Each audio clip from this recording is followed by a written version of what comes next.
My name is Evelyn Carter. I'm a 42-year-old woman from San Diego, and I'd like to believe I've done a decent job raising my only son, Jordan. He's 22 now, a respectful and mature young man, working hard to make his way in life. After losing his father when Jordan was just a teenager, it's always been just the two of us. We built a strong bond over the years, and even though there were tough times, we always leaned on each other. This summer, something happened, something that shifted the way I saw both him and myself. It started with a trip to the Maldives, a gift from Jordan. He had been working part-time jobs for months, saving up behind my back, and one morning I woke up to a surprise plane ticket and a printed reservation to a beach resort I had only dreamed about. I couldn't believe it. The Maldives. Who does that for their mom? It's your turn to relax, he said with a grin. No arguments.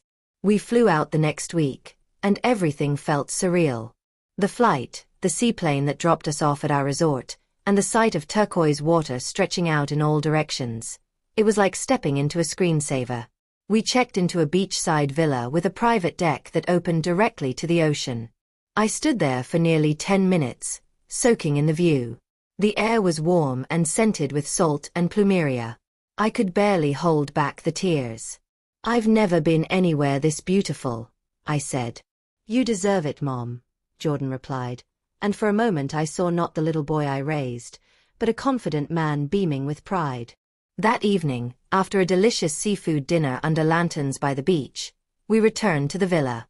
I was still in awe of everything when he handed me a small box. What's this? I asked. Open it, he said. I flipped the lid open and saw a swimsuit. Sleek, elegant, one piece, dark navy blue with gold trim. It was tasteful but flattering, and I immediately blushed. Jordan. This is beautiful, but why? He shrugged and said, You never treat yourself, Mom. You always wear those oversized tees to the beach.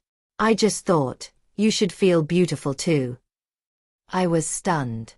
The gesture was sweet and thoughtful, and for a moment, I didn't know what to say. I just gave him a hug. The next morning, we woke up early to explore the reef nearby. I put on the swimsuit he gave me, wrapped a sarong around my waist, and stepped out onto the deck. Jordan was waiting outside, already shirtless, with a pair of snorkeling masks in hand. When he saw me, he gave a quick nod and a smile. You look amazing, he said casually. I laughed, trying to shake off my self-consciousness. You don't think I'm too old for this kind of thing? You're my mom, he said, and the most amazing woman I know. That meant more than he realized. We spent the day exploring the coral reefs, floating above schools of fish in bright neon colors.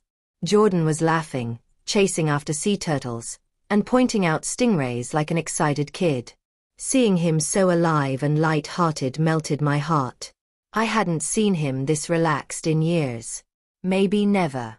We spent hours in the water. By mid-afternoon, we floated back to the deck of our villa, where we laid out towels to dry under the sun. I stretched out on a lounger, still dripping, the ocean breeze teasing strands of my hair. That's when Jordan turned to me and said, You know, I've never seen you like this. Like what? I asked. Happy. Free. You always seem like you're carrying the weight of the world.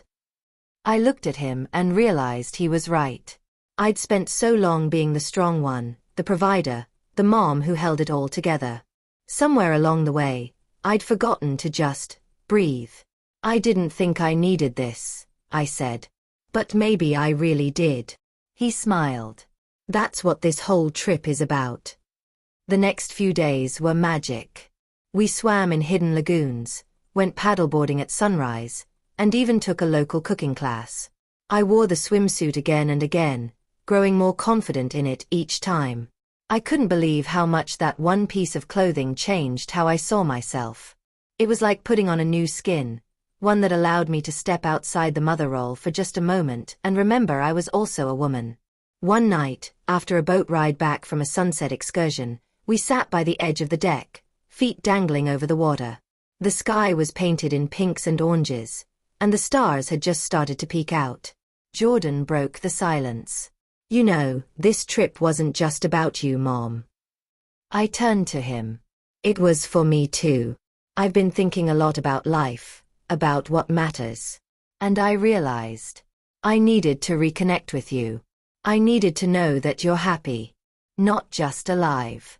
Not just surviving. Tears welled in my eyes. Jordan, I'm so proud of you. You're everything your father and I dreamed you would be. He nodded. And you're everything I want to be. That night we stayed up talking until long after midnight, sharing stories we had never told each other, about love, regret, dreams, and fears. We laughed, cried, and found each other again in that space between the ocean and stars. When we returned home, the Maldives trip stayed with us like a soft melody that played in the back of our minds. I still have the swimsuit. I still wear it sometimes at our local beach. But more importantly, I came home with a lighter heart and a deeper bond with my son. He gave me much more than a swimsuit. He gave me a reminder of who I am. He gave me a beginning. And I'll never forget that.